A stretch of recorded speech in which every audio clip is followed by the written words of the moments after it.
Hey everyone, welcome back to the first session of the Philosophy of Data Science series. Today we have a very fun presentation on the value of values in science. And this is obviously a topic that's seen quite a bit of coverage, not only in data science, but in science as a whole. And we are very fortunate that essentially we have several centuries of thought on the issue preceding us to help guide us along.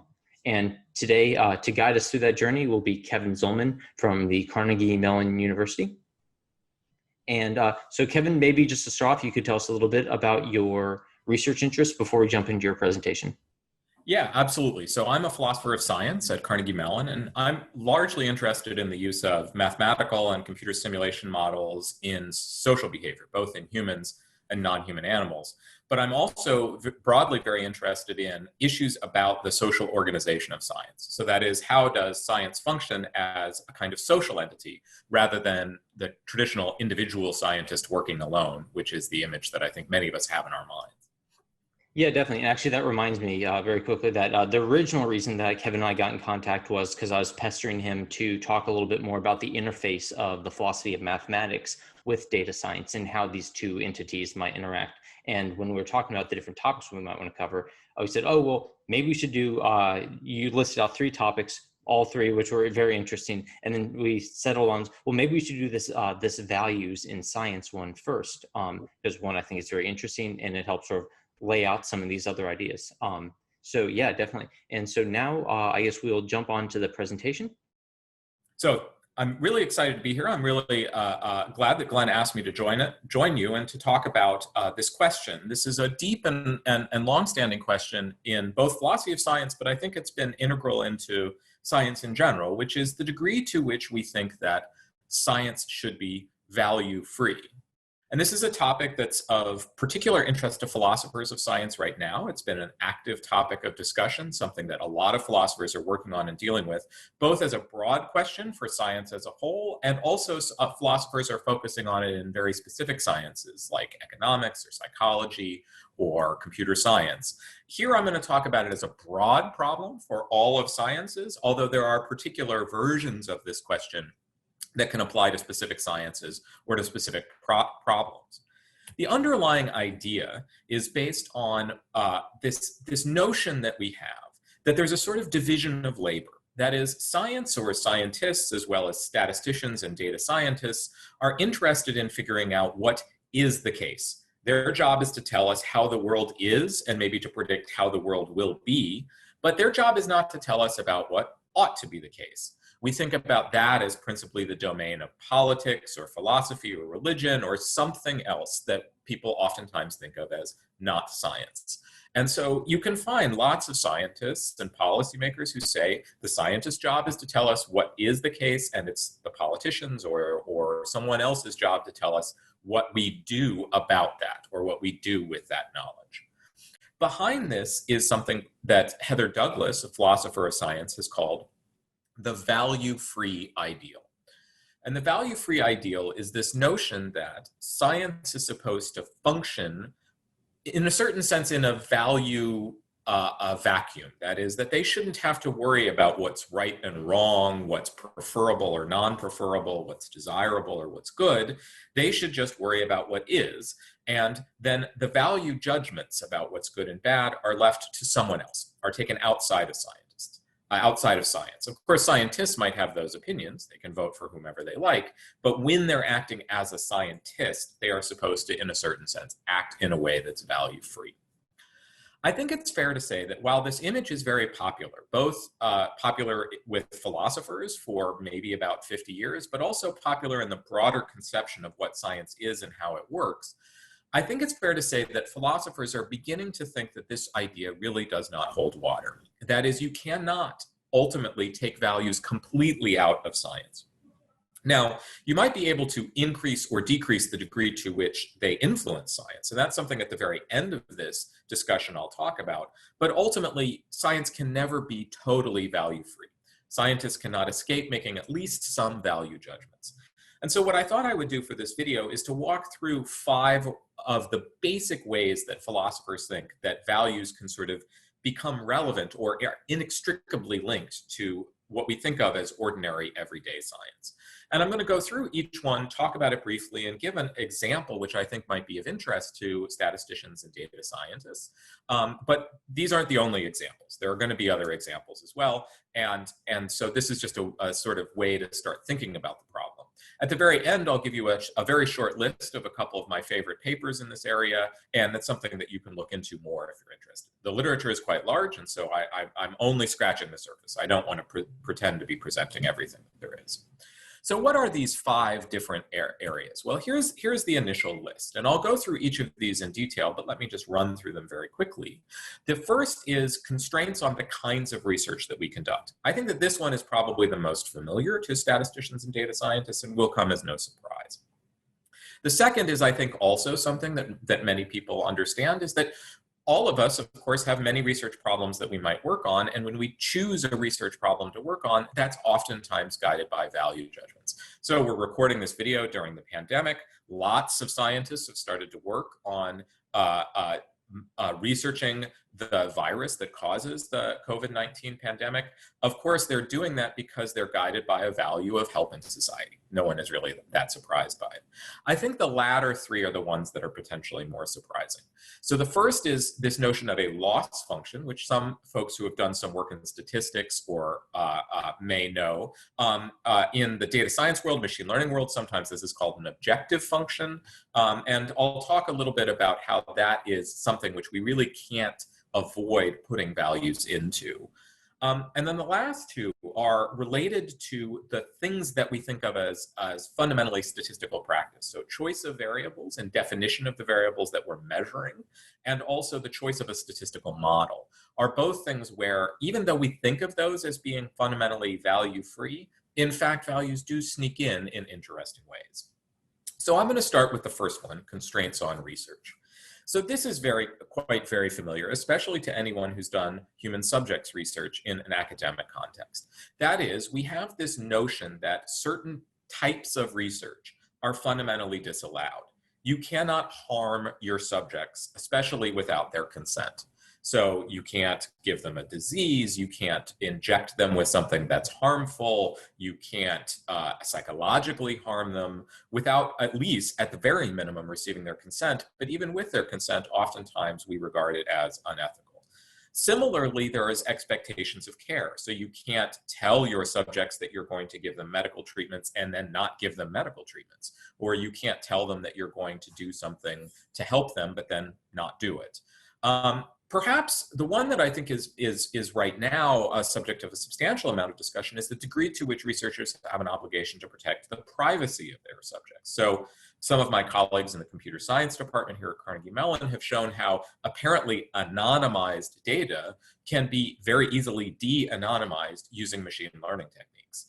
The simple illustration is, of course, if I tell you that a philosophy professor at Carnegie Mellon who studies game theory, you'll be able to figure out immediately who that is with a simple web search.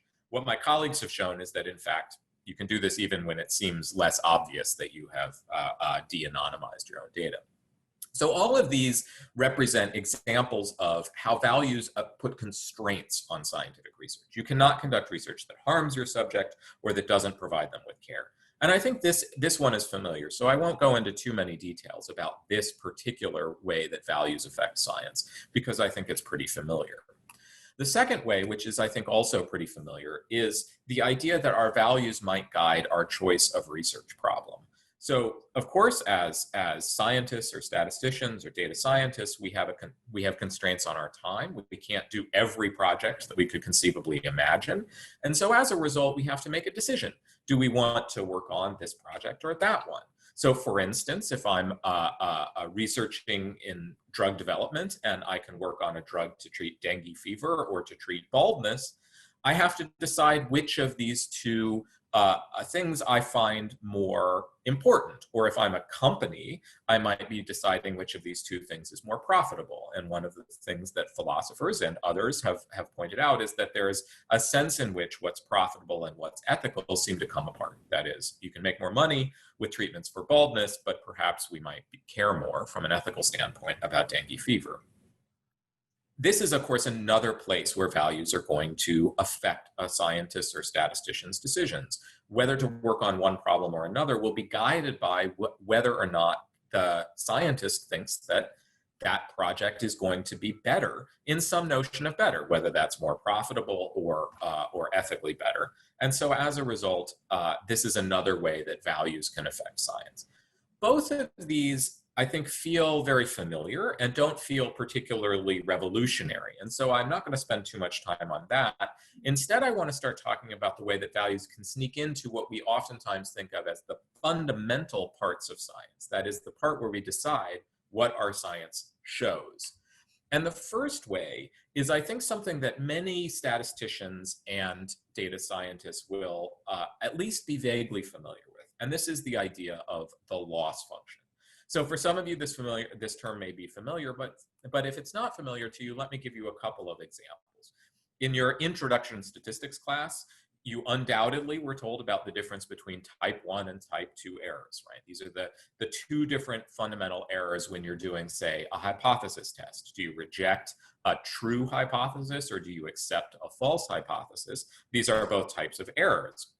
Now, as you may have learned in those introductory classes, different types of tests balance these two different types of errors differently. And so as a result, you have to decide in certain settings which of these two different types of errors is more important.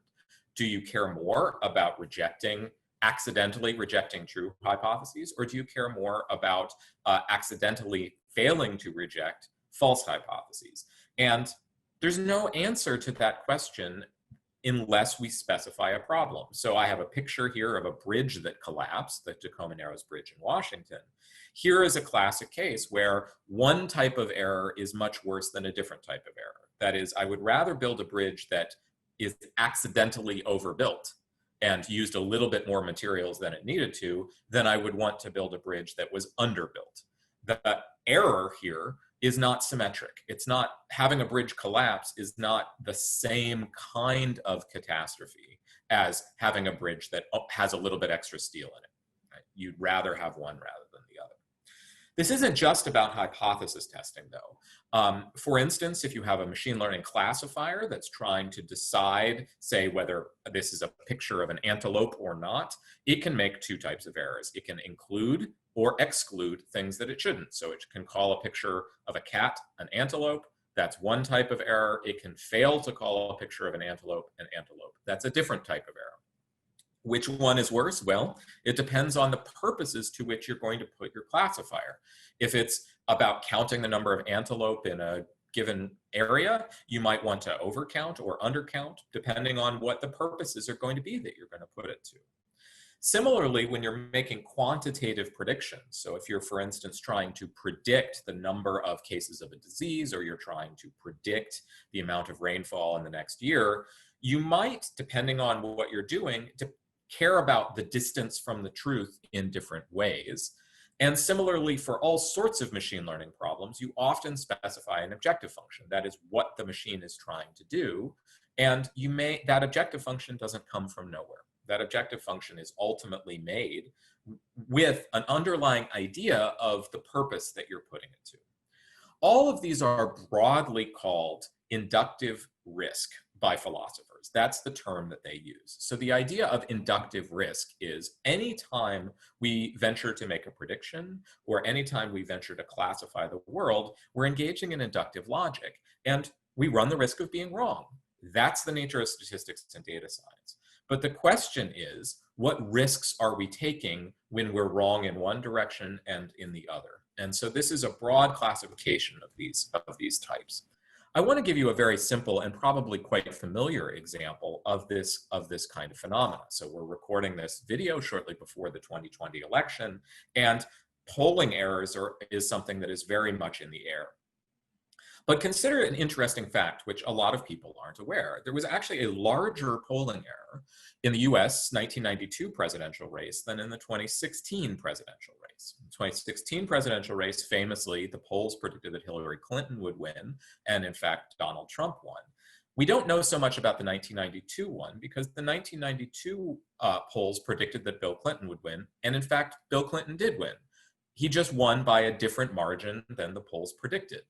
So that's an example of a case where the distance is not really what people pay attention to when they're judging the accuracy of a prediction.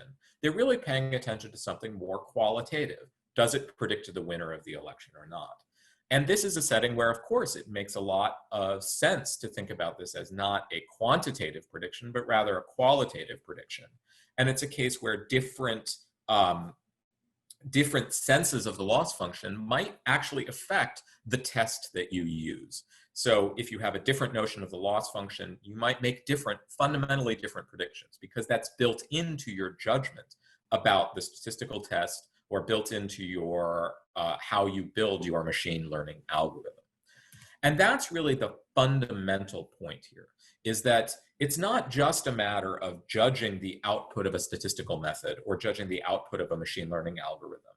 That when you are building the statistical test, you're deciding on a balance between type 1 and type 2 error, or you're deciding on a loss function, or you're deciding on an objective function.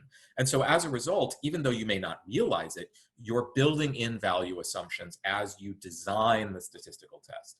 And so it's not a question of just interpreting the output of the statistical test, but rather part of the design process. And this is a really, really important point that philosophers have started to make when they think about statistical methods, that you can't help but ask these questions as you choose from among available tests or as you design new tests. Philosophers are also generalize this beyond loss. I mentioned Heather Douglas earlier, and her book really focuses on this issue, which is this question about scientists should choose what tests they use or how they present their findings with an eye to how their findings will be used.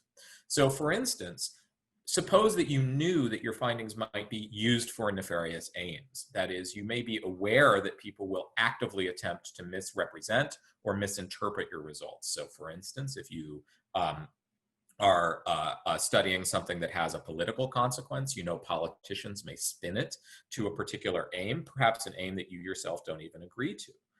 And what happens if you know that your conclusions might be widely misunderstood? So for instance, this is a common problem that scientists face. They state their conclusions in these very narrow, very careful ways, but then when it hits the popular press or when it becomes widely understood, people blow it up out of proportion, right? So a scientist might say that the number of avocados you eat has a tiny effect on your degree to getting cancer. And then when it shows up in the newspaper, it's avocados cure cancer, something like that. And so what degree do scientists have to, say, design their tests, knowing that their results may be misinterpreted? And so Heather Douglas argues that this is actually something that they should anticipate and should design into their tests. I'm not necessarily saying I agree with Douglas about this, but I think that this is a point about the way that very, very methodological choices might nonetheless have to be made in light of value judgments down the road. Now, I'd like to move on to the next category, which is the choice of variables. This is one of those things that I think to many statisticians and data scientists feels like a kind of fundamentally value-free thing. Like, we're just measuring how the world is. And so if I'm choosing some variables, how could that possibly be value-laden? But actually, these things turn out to be a little bit more complicated than they initially seem. The first is just the fundamental question of how do you choose what to measure? So one of the things that philosophers have sometimes pointed out is that in a lot of economic studies, to use a particular example, oftentimes the dependent variable that's being measured is something like gross domestic product or productivity or gross domestic product per capita, some aggregate judgment of the economy which sums together all the productivity or sums together all the income or something along those lines. Now, in doing so, of course, the scientist isn't necessarily saying this is the only economic measure that's relevant, but they made a decision to measure that economic measure rather than something else. For instance, those who are very concerned about the plight of the very poor might suggest, let's not look at gross domestic product, but let's look at, say, the productivity of the bottom 10%. Or those who were principally concerned about, say, questions about ecological sustainability might say, let's not look at productivity, but let's look at productivity as measured against ecological impact, or something like that. So in choosing which variables to measure, like in choosing which problems to work on, nonetheless, you're implicitly making value judgments. In particular, that this variable is more important than a variable that you chose not to measure. Similarly, when you define an objective function in, say, a machine learning context, you're saying we want to predict with high accuracy some feature. And that feature is itself a value judgment because you're saying this is the kind of thing we want to do. Now that's about choosing which variables, but actually it gets even crazier because the question is oftentimes we have to define the variables that we're measuring. So for instance, we don't necessarily always get to measure the world in its full complexity, but we oftentimes have to simplify it in various ways in order to make it amenable to quantitative analysis or measurement. So how do you even define those? So here's an example of one that's used in health research. It's called QALYs, quality adjusted life years, where we have to make decisions about how do we trade off against shorter but higher quality life against longer but lower quality life, right? So if I live in a vegetative state for 100 years, we regard that as not that great as if I live, say, a healthy and happy life for only 70 years. But when we define a single quantitative measure, like the QALY, we have to explicitly make decisions about how those two things trade off. How does quality and length trade off against one another? And that's a value judgment. So even though we have a number, something that looks incredibly quantitative, it's a number that's been constructed out of a value judgment. Another example from economics is when we think about socioeconomic status, we oftentimes divide people into categories like low income, middle income, high income. And when we do that, we make value judgments that assume that there are no important relevant differences inside of the low income category or the middle income category or the high income category. So here, by defining what is ultimately a quantitative into a categorical variable, we're making all sorts of value judgments that there's nothing relevant that we need to learn or that we want to learn about interactions inside of those categories. And let me give you one last example, which is, I think, perhaps the most interesting but also difficult one. In mental illness research, we oftentimes classify people as mentally ill and having a particular mental illness. But it turns out that even though that feels very medical and very objective, it is medical, sorry, I shouldn't have said that, but it feels very objective. In fact, there are value judgments built into it in ways that, are sometimes the subject of debate. So I've put up on the screen in the box here the DSM-5 definition of mental illness. And here you see terms like dysfunction and other important activities. Well, in order to determine whether somebody is dysfunctional, you have to define what normal or regular function is. And when you determine whether or not their mental illness is causing interruption in other important activities, you have to decide what is an important activity. So one of the things that philosophers who work in mental illness have pointed out is that inextricably, we have to define mental illness on the basis of value judgments. And that's not to say that it's wrong. It's no complaint against the DSM-5. It's just to point out that value judgments go into the definition of the very variables that we are measuring. That is, whether or not, say, somebody has clinical depression is determined by value judgments about what counts as normal or regular function and what counts as normal or important activities. And so as a result, even if you feel like you've done something value-free, the variable itself may have values baked into it. The very last example is the choice of a statistical model. And this is one of those things where it feels like it's got to be totally value-free because you're just trying to figure out what is your best statistical model. But it turns out that even in these contexts, values are going to influence your judgment. So the first thing is an old philosophical point that goes back at least to Thomas Kuhn in the 1950s and 60s, but is something that philosophers have been pointing out for a long time. Whenever we make choices between different theories, we have to balance more than one criteria. That is, we don't just care about predictive accuracy. we also care about other things, like how broad is our prediction? How simple is our prediction? How fruitful is our prediction? That is, how many different things does it predict? How consistent is our prediction or our mechanisms of prediction? That is, are the theories underlying them consistent with one another? And one that I'll add that's very important in the statistical context is how tractable is our model? If our model takes 2 years to run on a supercomputer, we might abandon that model in exchange for a less accurate model, but one that perhaps I can run on my laptop.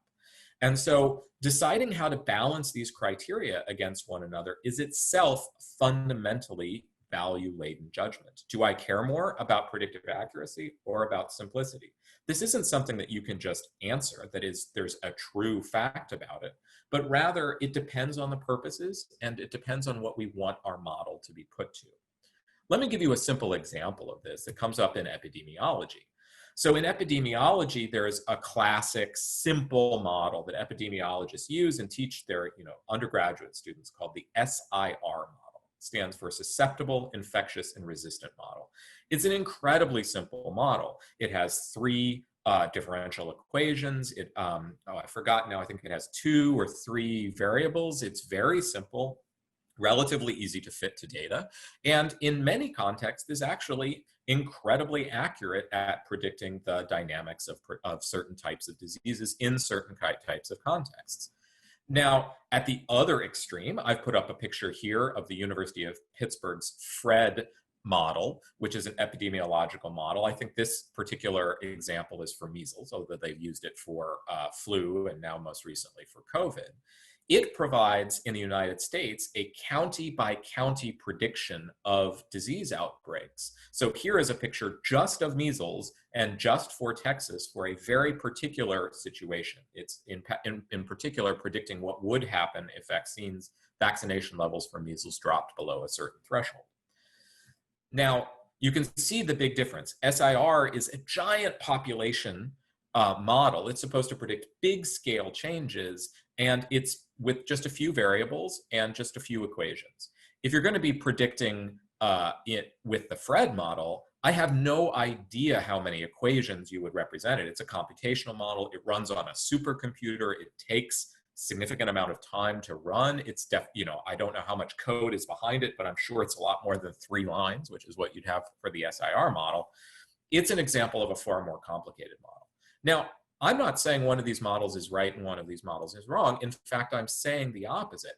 They're each right for different purposes, but to decide which one to use for a given statistical problem is itself a value judgment, because you have to decide, do I care more about simplicity and tractability? Do I care more about very fine-grained accuracy? It depends on what you're doing, and it depends on what you're going to be putting it to.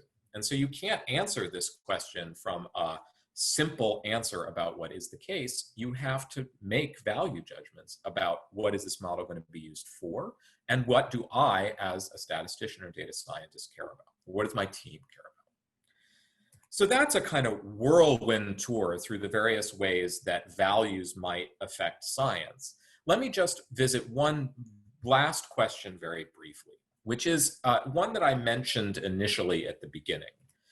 Values in science are inevitable. And this is what I think that is a general consensus view amongst philosophers, that some value judgments are inevitable.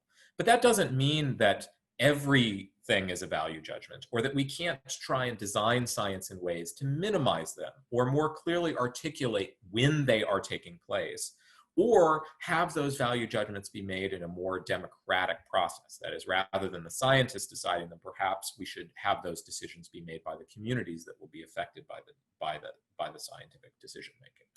And this is one of those things which philosophers have debated. Should we try to minimize these? Should we try to make them more explicit? And should we try to make them more democratic? Just to give you one example that's actually quite old in the philosophical community, the philosopher W.E.B. Du Bois in the 19th century argued that we should try to minimize values in science. And his argument was that it's very important that science appear to be neutral about the fundamental political issues of the day, precisely because it needs to be trusted by both sides. That is, it needs to be in a certain sense, fundamentally viewed as an arbiter of truth rather than taking a political aim. So when he was writing about doing sociology of African Americans in Reconstruction America, he was arguing that the sociologist should fundamentally not think about whether or not to take a position on political issues of the day, because the scientists needed to be trusted. And so he argues here that only by such a rigid adherence to the truth as the object for the scholar can a statesman and philanthropist of all shades of belief be put into possession of a reliable body of truth which may guide their efforts to the best and largest success. So what Du Bois is arguing is the degree to which he didn't really take a position about the degree to which values were inevitable in science, but he did argue that we should try and minimize it wherever possible, that the scientists should try and minimize the value judgments that they make. And although I don't think he said this because this really wasn't available to him at the time, I think Du Bois would agree that in those cases where it is inevitable, it is imperative that the scientists be upfront and explicit about the value judgments that they're making, precisely so that the consumers of science can have faith that something isn't being snuck in or that there isn't something going under the radar, so to speak. So that's my sort of whirlwind tour of this. I've put up on the screen now 4 of my favorite pieces on this particular topic, arguing both sides of it, and I'd encourage anyone who's interested to take a look at them. Of course, as I said, there's an enormous literature here, and so for any philosophers who are working that I didn't include your work, I'm terribly sorry. There's much more and really great work to look at. And so anyone who's watching this video and interested, I would encourage you to either write me or do a Google search or anything like that. You'll find lots of interesting debates about various sciences and machine learning, and about the way that values may influence some ways that I didn't mention, and also much more detailed analysis of some of the ways that I did. So thank you very much for your time. Well, Kevin, thanks so much for that. I thought it was really interesting. Actually, one of the things that I learned when I was previewing your presentation was I didn't realize that W.E.B. Du Bois actually, he lived into the 20th century, like well into the 20th century, which was, I always viewed him as a 19th century or like early 20th century character.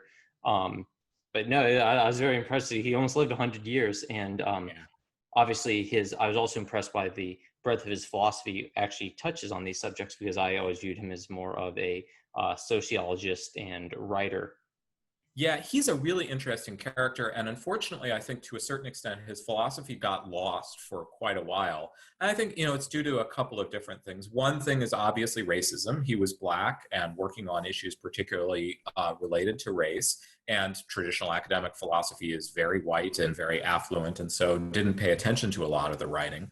But also, I think it's the case that a lot of his philosophical insights were put inside of his sociological work. So that quote, for instance, is an example of that.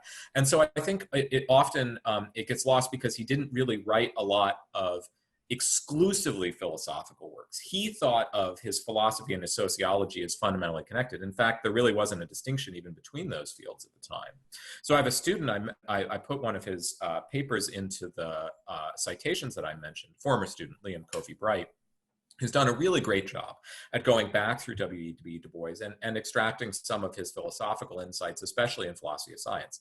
Liam's not the only one. There are lots of other philosophers who have worked on W.E.B. Du Bois, so I don't mean to suggest that, that he's the first or the only, but in particular, I think he's done some interesting work in trying to find, in trying to sort of extract those things that could easily get lost because it's an aside or it's an appendix or it's at the end of something where maybe a philosopher wouldn't necessarily know to go look. It is interesting because I think it's another great example where some of these philosophical ideas, these ideas that are fundamentally philosophical and fundamentally scientific, are effectively baked into the study subject that the writer is talking about. So for example, you can consider a great many of the physicists where they essentially made philosophical strides in essentially the philosophy of science, but it was entirely baked in within their own subject. And so I think that's very interesting. It's very interesting to see some of them. I'm more familiar with, obviously, we call them the harder sciences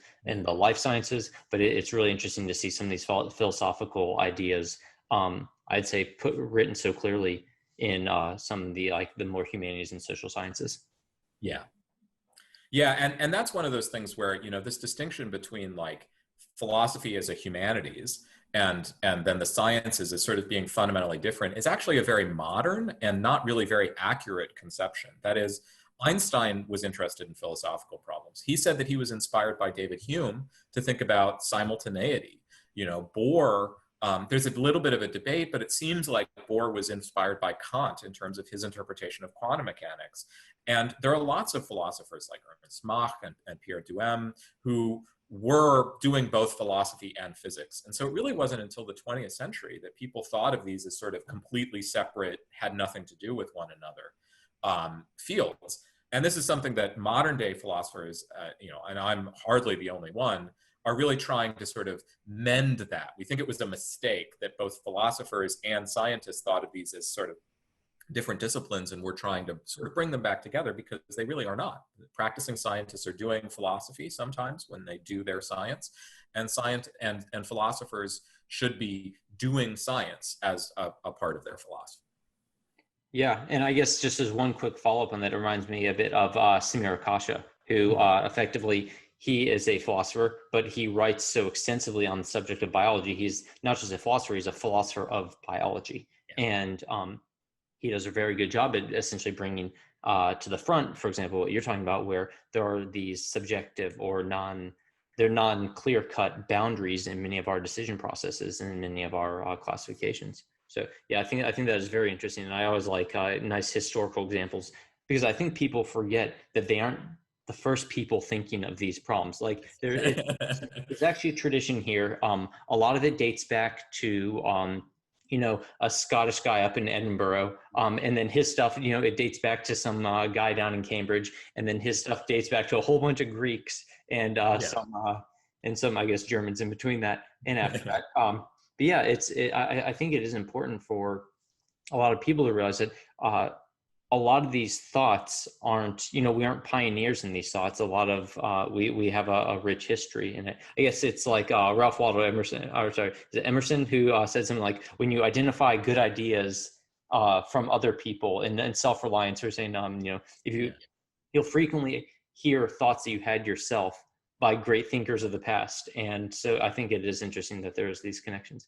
But yeah, I guess moving on, I would like to go back to the last point you made in your presentation, which is whether or not the ideal of science and the ideal of value-free. Is the ideal that science is value-free, or that it always is striving to be value-free? Because what I always view science is a dynamic process, not like a fixed process. And so striving towards the ideal seems to me more representative of science than the actual achievement.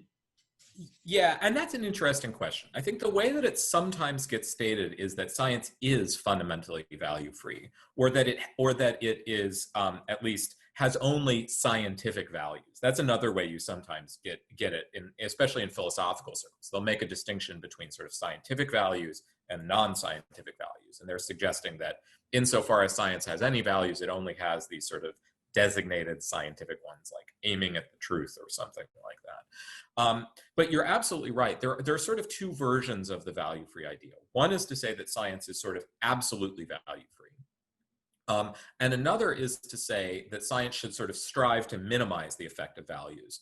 And I do think it's important to make a distinction between those two things, because if you think that science is fundamentally value-free, then, if you're reviewing a paper, say, for a journal, you would reject any paper that said, I'm relying on the following values, right? Because you would say, no, that's not science, that's value-free. Whereas if you were thinking that the goal of science was to minimize it, you might actually accept that particular paper because it's doing a good job. It's being explicit about the values that it's relying on. And so I do think that actually that's a case where you might want to make a distinction between whether it's, striving at value freeness, but will never achieve it, versus actually being completely value free itself. Yeah, and I think that actually applies what you just mentioned about, for example, publications. I think that is one of the largest shortcomings. I tend to focus on sort of the medical statistics and medical machine learning literature. And the shortcomings are that there are a large number of sort of non-quantifiable critiques of the literature. They're non-quantifiable. That doesn't mean they aren't important. There's actually the part of the whole problem is that there's a lot of really important things that aren't quantifiable, and we can either ignore them and essentially do not useful research, or we can sort of try to chip away at the corners of them and say, okay, here's where this works, where this fails. I can't quantify it, but this thing it definitely is in here.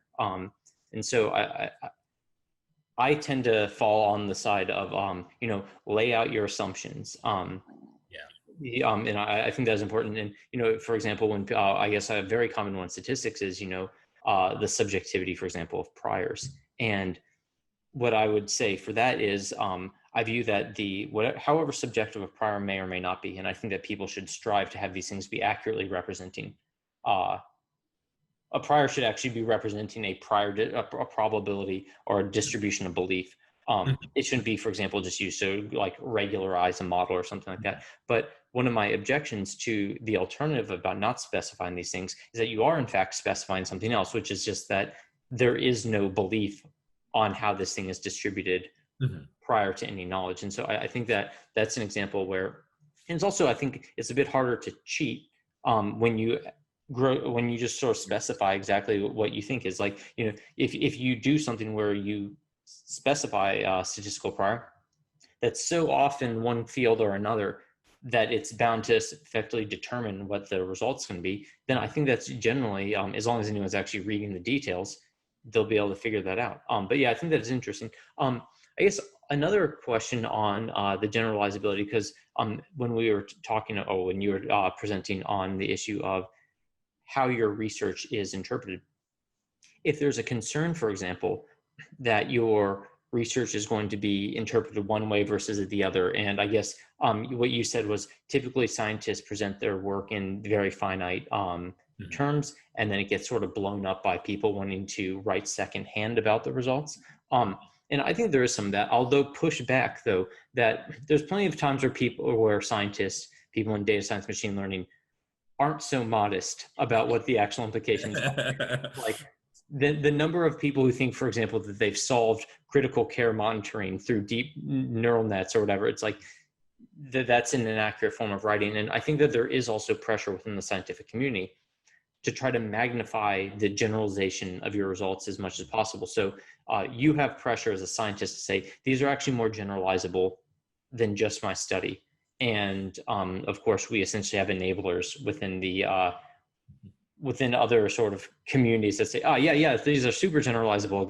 Gotta tell the world about them. And so I guess I think that there is a pressure among scientists, first, to overgeneralize their claims more than we might like, because that is our goal, that we aren't just solving something specific. We are trying to solve something generalizable.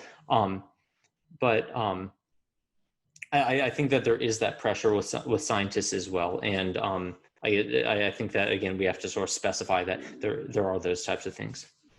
I agree. And I think that this is one of those cases where I don't mind when scientists speculate about generalizations of their solutions. In fact, I find like the discussion sections in journal articles sometimes the most interesting, because that's an opportunity where a scientist can sort of say, like, look, I don't have a statistical test that proves this, but I think this phenomena is the result of this cause, or I think that there's this other thing. And I think that actually that's very valuable, because scientists oftentimes have an intuitive understanding of their domain that's much better than any of the rest of us who don't work in a given domain. But I do think exactly what you say, that scientists are oftentimes incentivized to blur the lines between those things. So to say, like, we have this thing that definitely proves X, right? Where in reality they have something that's suggestive of X, but there are other alternatives which they have been eliminated. And so I think that we could do better as an academic community at encouraging scientists to distinguish between those two things more clearly, and to trying to remove maybe some of the incentives that scientists face to try and oversell their results. And I think this is one of the cases where I do worry, especially about statistics and data science, because this is a case where, because there's such porous relationship sometimes between academia and industry, there's a little bit of self-financial incentive to oversell, because then you can get hired as a consultant, or you can sell your machine learning algorithm or something like that. And so I think we do need to maybe think a little bit more about imposing more institutional constraints, not necessarily saying people can't work for industry, because I think that communication between industry and academia is good, but maybe encourage a little bit more care in the reviewing process or the publication process to make sure that we distinguish between those things that are, in a certain sense, well established by the statistical method, and those things which are not unreasonable speculation, but not necessarily as clearly articulated in the data. Yeah, actually, I didn't plan on this, but I'd like to touch on that for a second, the idea of speculation in science, because, science is in many ways an inductive process, which is kind of like a hand-in-hand with speculation. And furthermore, science is a creative process, and that definitively needs speculation. So I think that there's an issue where, speculation, when you sound like a speculator, like some person going out to find gold in a river, that's not quite right. It's the idea that the speculation is rooted in this belief that there is, an next inductive step to their own research. And as you pointed out, when you have an intuitive understanding of your subject, you're frequently able to make strides beyond, for example, what the given immediate data shows us. That's absolutely right. And one thing that I think is sometimes dangerous is that people, when a scientist goes wrong, people sometimes want to accuse them of going beyond their data. And I don't always like that way of putting it, because of course we always have to go beyond their data. So an example that I oftentimes use is that there was a study in the 1950s which purported to show that bacteria could not survive in the human stomach. It was actually a pretty good study. It looked at 1,000 subjects, took samples out of their stomach, and found no bacteria. Now, it turned out they missed one. They missed the bacteria that causes peptic ulcer disease, Helicobacter pylori, and they missed it because it's gram-negative, and they used a gram stain. And so some people will say, oh, they went beyond their data. They should have just said there was no gram-positive bacteria. But of course, they went beyond their data because they said there is no bacteria in any human stomachs. They should have just said in these 1,000 people, right? You can always define your scientific conclusion more narrowly. But at some point, we do have to take that inductive risk. We do have to take that jump. And so, but I think it's important to be honest about what risks we're taking in a certain sense. That is, what jumps are we making? When is it that we're speculating a little bit? So that study, for instance, he was speculating that if there were any bacteria, they would show up on the gram stain. And he was wrong about that. And that's okay, because scientists are wrong, and that's how science works. But by being articulate about the assumptions that we're making and the jumps that we're making, I think we do a service both to ourselves and also to our readers, who then can say whether, in a sort of Bayesian framework, like, do they share our priors? Do they agree that that is a fair leap to take? Or maybe they want to say, I'm not sure about that one. Let's do some more research. Yeah, that is good. Also, yeah, just to double down on this point, that type of discussion does make papers vastly more interesting. And I know from my own reviewing process, the papers that don't have those types of discussion, I tend to view as less credible, because they are not showing that they have that good intuition or appreciation of the subject in which they're trying to operate. Yeah, I agree with you. When I read a paper where they're making a bunch of leaps, but they don't make them explicit, I get suspicious for exactly that reason. Because I think, what else are you hiding that I haven't seen? Mm-hmm. But when you're very explicit about, here are the assumptions we're making and here are the leaps we're taking, then I have faith that maybe you're not trying to hide the ball. Cool. I guess that leads really to another issue where, when we do moving beyond the data, where when we have a set of data and we have many theories that can explain that data, so the idea of overspecification comes in. Mm-hmm. And so I was curious, could you first of all sort of introduce that terminology to us, whether the theory overspecifies the data, does the data overspecify the theory, what is that, and sort of why does it matter? And then once you've done that, then we'll talk about the issue of values. Absolutely. So, this is this is a sort of philosophical point, which is a really important one. That is that ultimately there is always going to be more than one theory that's consistent with the data. This is sometimes used as the data underdetermines the theory. It doesn't, the idea is that no amount of data, no matter how much data you have, even if you had all the data, if you could in theory have all the data, it's still, there's more than one theory that's consistent with it. And a simple statistical point is easy here. Even if you have all the data, there's going to be more than one curve that follows that data in terms of what it predicts in the future, right? It doesn't matter how much data you have. You have more than one curve precisely because you can fit a linear, you can fit a quadratic, you can fit lots of things. And so as a result, we always have to choose from amongst many available theories. We have to decide that the linear model, say, is the right model, even though, of course, a quadratic also fits. And so in doing that, we have to make decisions as scientists about what we're doing. And that and there's no way around it. That is, no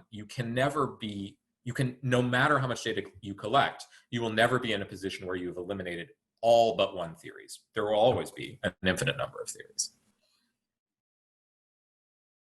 Cool. And so I guess in that, here's where sort of the idea of values comes in, because essentially once we've moved beyond what our data can allow, we do have to include values of some sort to help further parse through, because essentially we generally can't go to someone and say, here are my top five theories. If you integrate across all of these, you'll become able to come to a good 5-part solution. I don't know, like it's something where essentially we are a little bit relegated to a much smaller set of possible hypotheses, especially when it comes to action.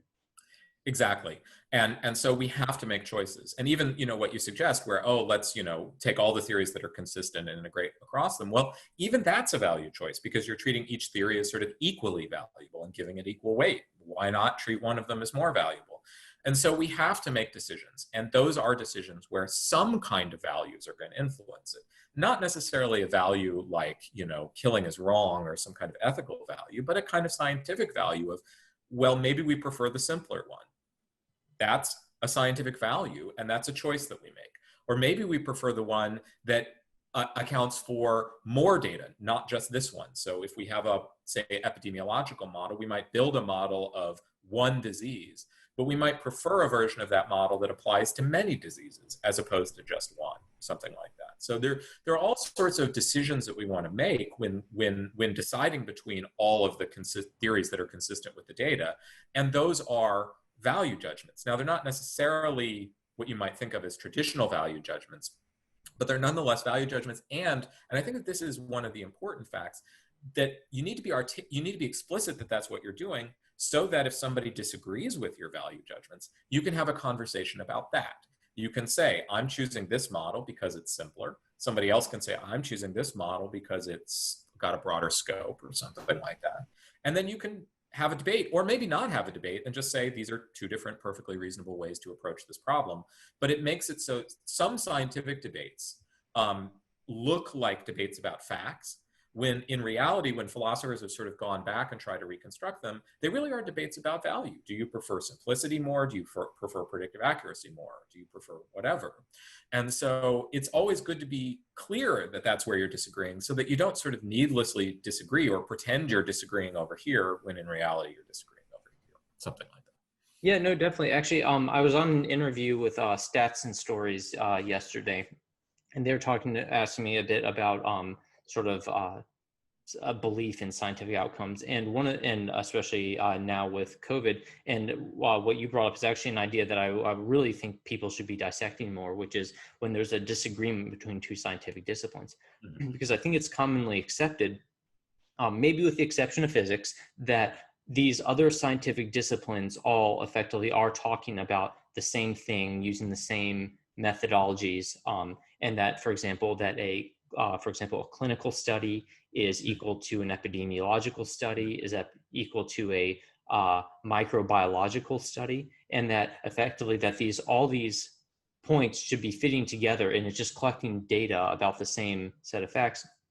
And I think what people don't realize is that there's fundamental friction between many scientific fields, because again, there are sort of cutoffs when you're changing the scope of what you're looking at.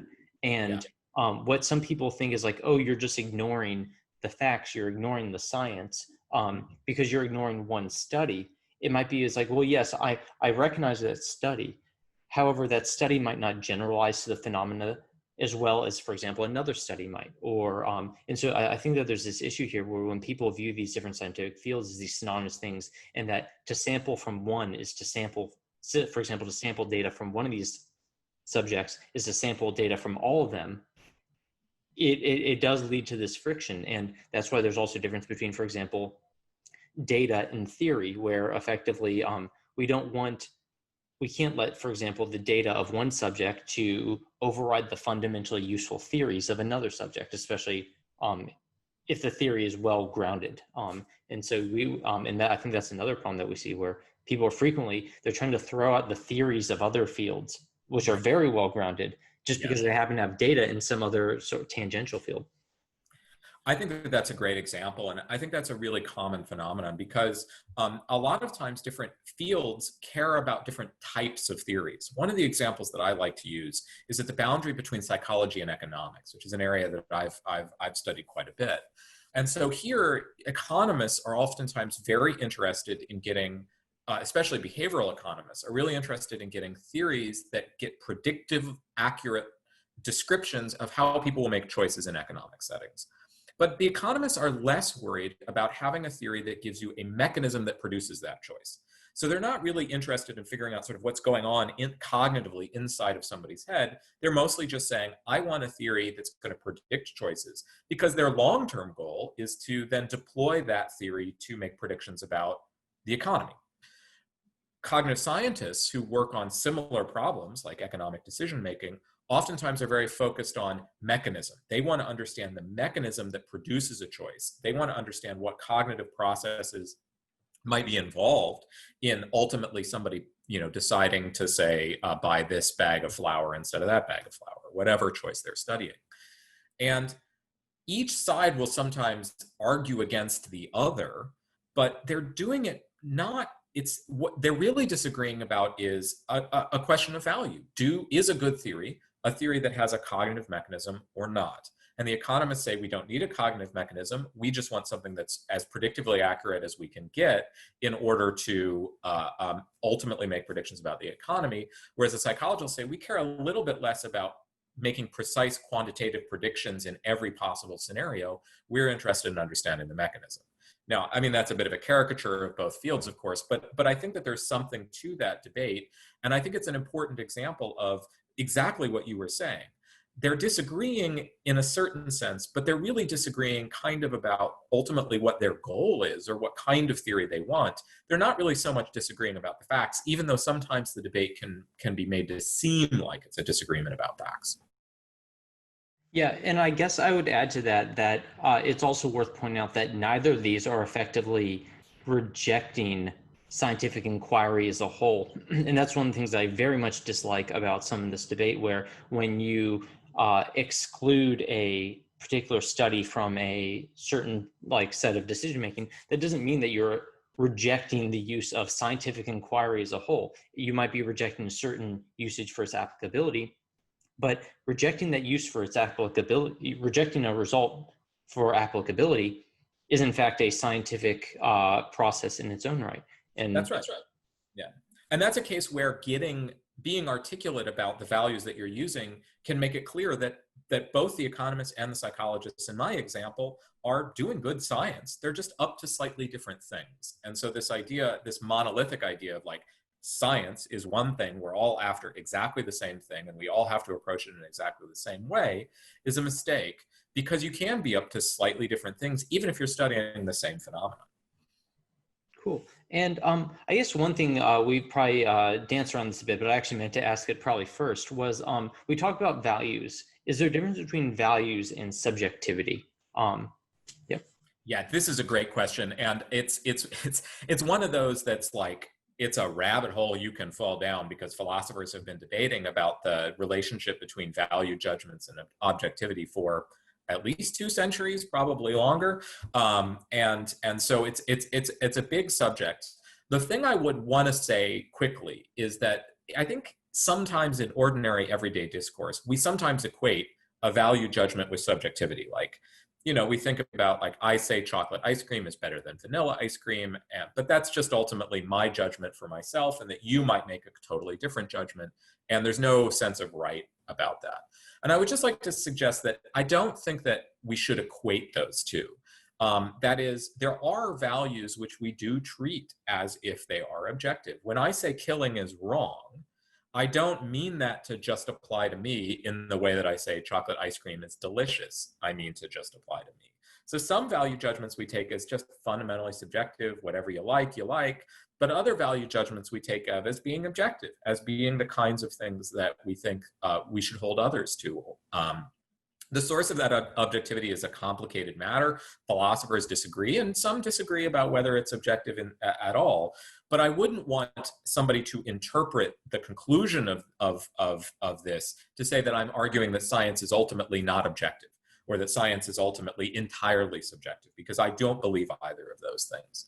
I think it's very important to understand that even though values are involved in scientific decision making, science can't be entirely value free, it's nonetheless the case that science can still be objective, even though it may be based on certain value judgments. Either because those value judgments are themselves objective, so it might be that some of these value judgments, like killing is wrong, are objective, or it might also just be because we can make our scientific judgments more clearly related to the values. So we can say, if you value simplicity, this is the correct model. Or if you have this loss function, this is the statistical test that you should use. Where that's a perfectly objective statement, but then you're allowed to decide whether you want to use that loss function or not. So there are at least two senses in which, even though values are involved, science can be objective. Either the value itself can be objective, or the scientific statement, what a philosopher would call a conditional imperative. That is, that if you have this loss function, then you would want to use this test. That statement can be perfectly objective, even if you think that the choice of loss function is somehow subjective. Yeah, and I guess just to reiterate that, I think from my own data science perspective, I like the idea that there's a difference between saying, chocolate ice cream is my favorite ice cream, and that, like, strawberry ice cream is creepy.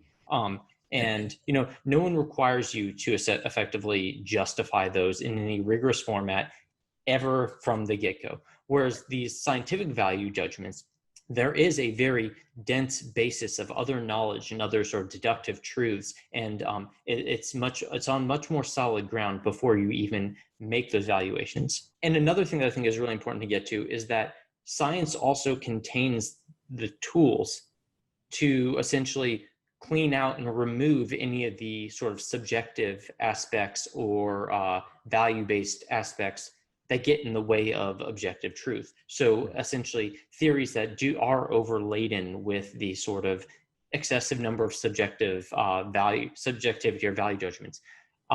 The scientific process effectively provides us a way to correct that. So whereas, my favorite ice cream is chocolate, strawberry flavored ice cream is creepy.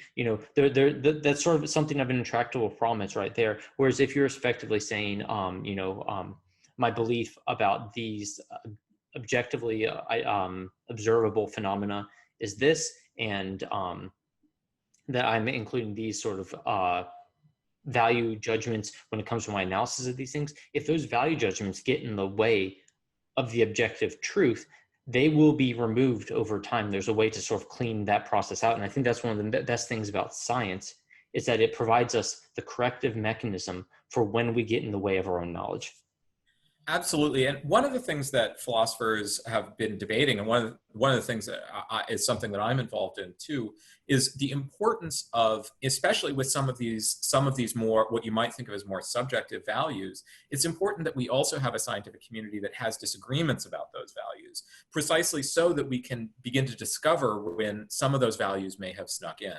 And in economics, a good example is that a lot of people have argued that while it's perfectly fine to study the causal relationships between monetary policy and GDP, because those are two perfectly well-defined things that one might want to study, there has been a community level overemphasis on aggregate measures like GDP and less of a focus on disaggregated measures like influence on the bottom 10%, the middle 60%, et cetera. Right.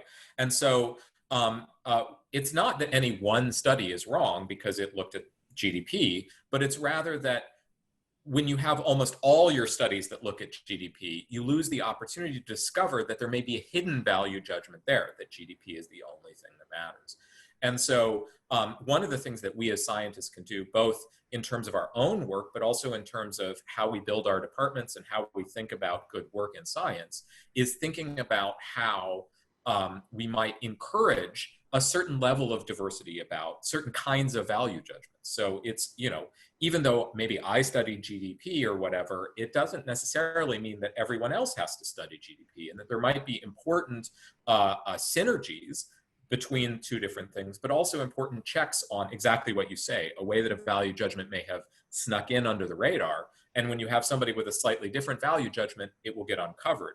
The danger is that if you have a field that shares that sort of secret value judgment that nobody realizes, is that then it won't get uncovered because you won't have somebody doing the other side, so to speak. And so there's a certain degree to which having certain types of value disagreements and certain types of what philosophers call cognitive diversity, that is disagreement about these kinds of judgments in the scientific community, can really be helpful to move science forward by uncovering places where we're maybe making assumptions that we aren't being good about being explicit about.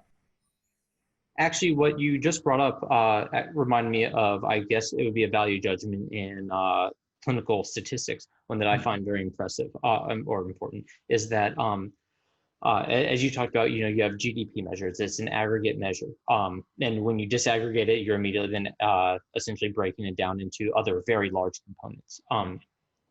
And for medical machine learning, for example, with patient monitoring, one thing that I've noticed is one thing that very quickly helps me discern whether or not I think that paper is appreciating the field is whether they have stratified, for example, the predictive accuracy down to the patient level and examined, if individual patients this is accurate, or if effectively there are, wide inaccuracies of the algorithm, but it's just being covered up because you are missing, because when you average a whole bunch of patients together, some very large errors can be masked. Mm-hmm. And so one of the things that I've always really pushed for example, in the review process is when someone provides a single metric of accuracy on a ward of hundreds of patients, it's a sort of something of a clinical no-go. Like we need to understand, where's this accurate, on which ranges is it accurate? And I think that the medical community appreciates this, by which I mean the actual medical practitioners appreciate this, because they understand, again, there's a value judgment where we care more about getting things wrong if the patient is deteriorating and unwell than we care about getting it wrong on a healthy patient. So if a person's going to do fine, I don't really care if we are really able to accurately predict their heart rate and things like that. What I do care about is predicting it for the people whose heart's about to stop. And so I think that that's an interesting thing where these different fields are appreciating it. And I guess one of the nice things about medicine is that there is a sort of an alignment in that, because essentially our medical technologies, aside from data science, are becoming much better at personalizing. For example, before we can only tell you whether or not a subgroup would actually, before that we could tell you, for example, before we could tell you that a subgroup would react well to a cancer treatment.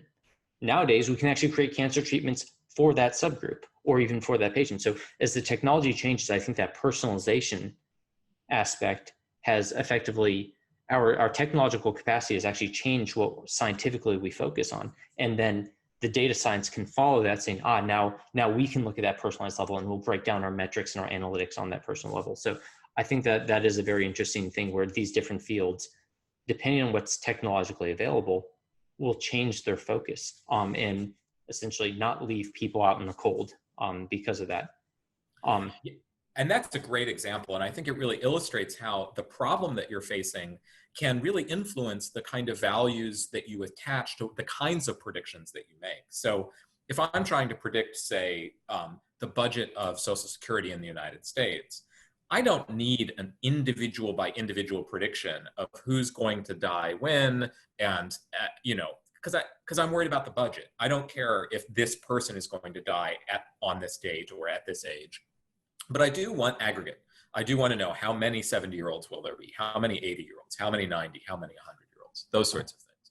But if I'm in medicine, I do want a very accurate individual level prediction, because I don't care, if I'm a doctor, an aggregate prediction is not helpful, or is less helpful, I should say, than an individualized prediction, because I have a single patient in front of me and I have to make a decision about that single patient. And that's the kind of thing where there's no scientific fact about whether aggregate level or individual level predictions are better.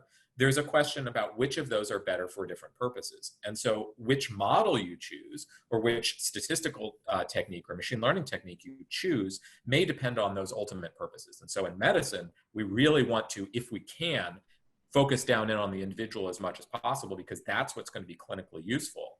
On the other hand, if we're interested in an economic model, sometimes we want that individual level prediction, but sometimes we don't need it, because ultimately the community level or the aggregate prediction is just as useful or potentially more useful than an individualized one. Cool. And I guess the final question that I'd like to wrap up with, or a final discussion point, is there's this issue where when people say, oh, science, is fundamentally it's run by human beings are subjective. We tend to put value judgments where we identify them. We put value judgments where we don't identify them. We are not cognizant of our own biases.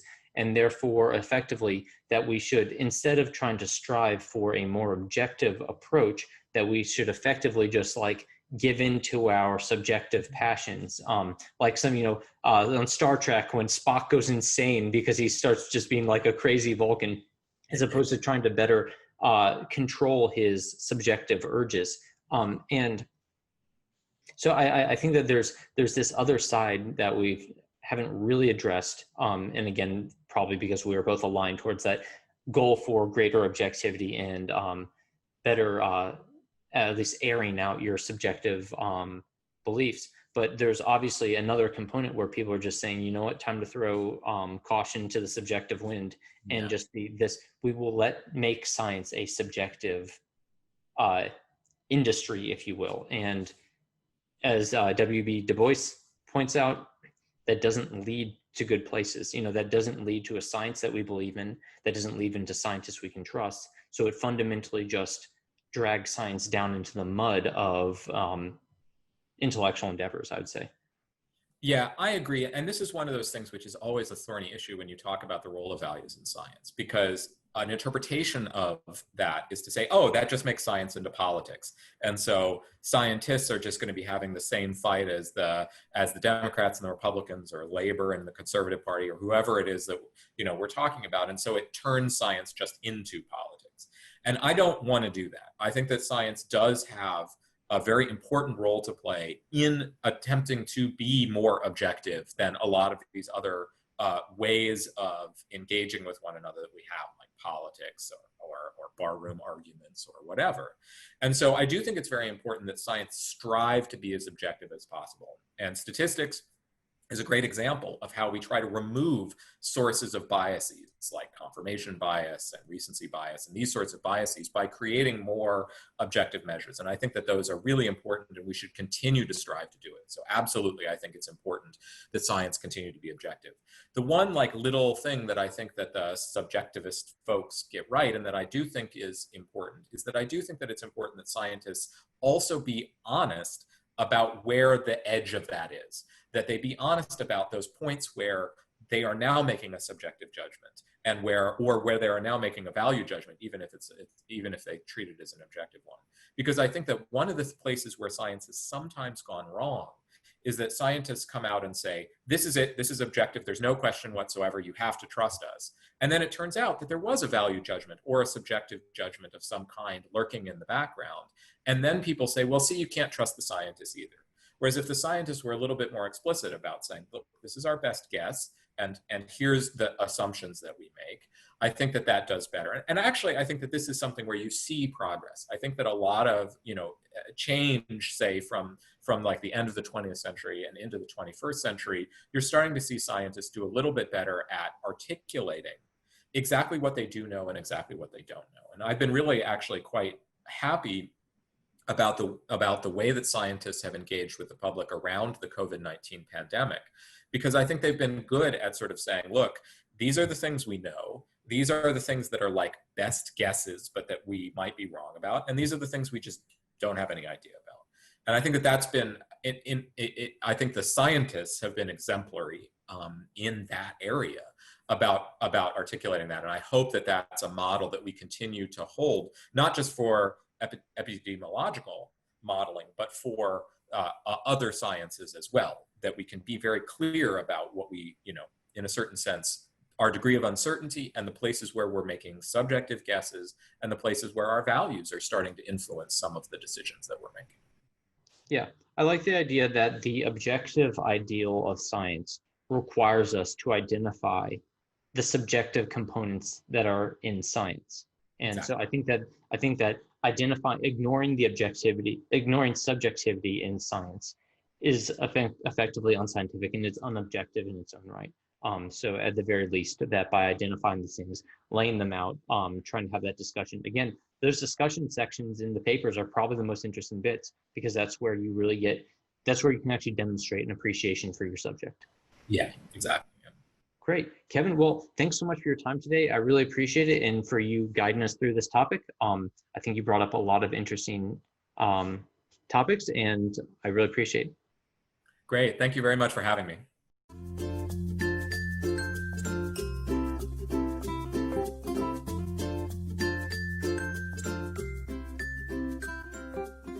Hey guys, it's Glenn. Thanks so much for listening to this most recent episode of the Philosophy of Data Science. I hope you enjoyed it. If you did, please consider leaving a like, a comment, and hitting that subscribe and bell button. We're a small channel and every bit helps. If you have a lab, a department, some students, or some colleagues who you think would enjoy this episode, please consider sending along. Again, every bit helps, and we really appreciate your word of mouth. Our next episode on the Philosophy of Data Science will be coming out 1 p.m. Eastern Time, Wednesday of next week, so we look forward to seeing you then. But if you can't wait to get more data science, machine learning, and statistical content, feel free to look around the rest of the channel.